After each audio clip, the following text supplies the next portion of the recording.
राजस्थान का भानगढ़ किला, जो भूतिया कहानियों के लिए जाना जाता है, एक बार एक सुंदर नगर था जिसे राजा माधो सिंह ने बसाया था।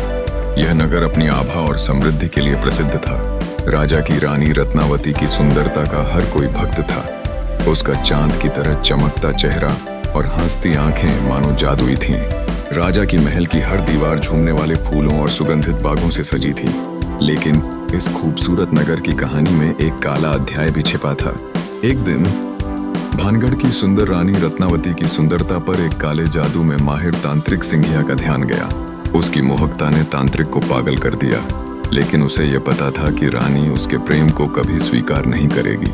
इसीलिए उसने तांत्रिक की ये चालाकी से रानी की दासी को एक जड़ी बूटी दी, जिसे रानी के इत्र में मिलाने का इरादा था। लेकिन रानी अपनी बुद्धिमानी से उसकी इस साजिश को समझ गई और जड़ी बूटी वाला इत्र एक चट्टान पर फेंक दिया। अजीब संयोग से वह जड़ी बूटी तांत्रिक पर गिर गई और उसकी शक्ति हानि हो गई। मौत से पहले तांत्रिक ने श्राप दिया कि यह नगर जल्दी ही बर्बाद हो जाएगा और यहाँ के लोग कभी शांति से नहीं रह सकेंगे। समय के साथ एक भयंकर लड़ाई ने भानगढ़ नगर को तहस नहस कर दिया। रानी रत्नावती भी युद्ध में शहीद हो गई और इसके बाद से कभी किसी ने भी भानगढ़ की धरती पर कदम नहीं रखा। लोग कहते हैं कि आज भी रात के समय वहां से रहस्यमयी आवाजें आती हैं, किसी के रोने, हंसने या चूड़ियों की खनकने की।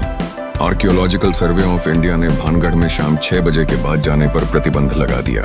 स्थानीय लोगों का मानना है कि रात में भूतों की उपस्थिति महसूस होती है।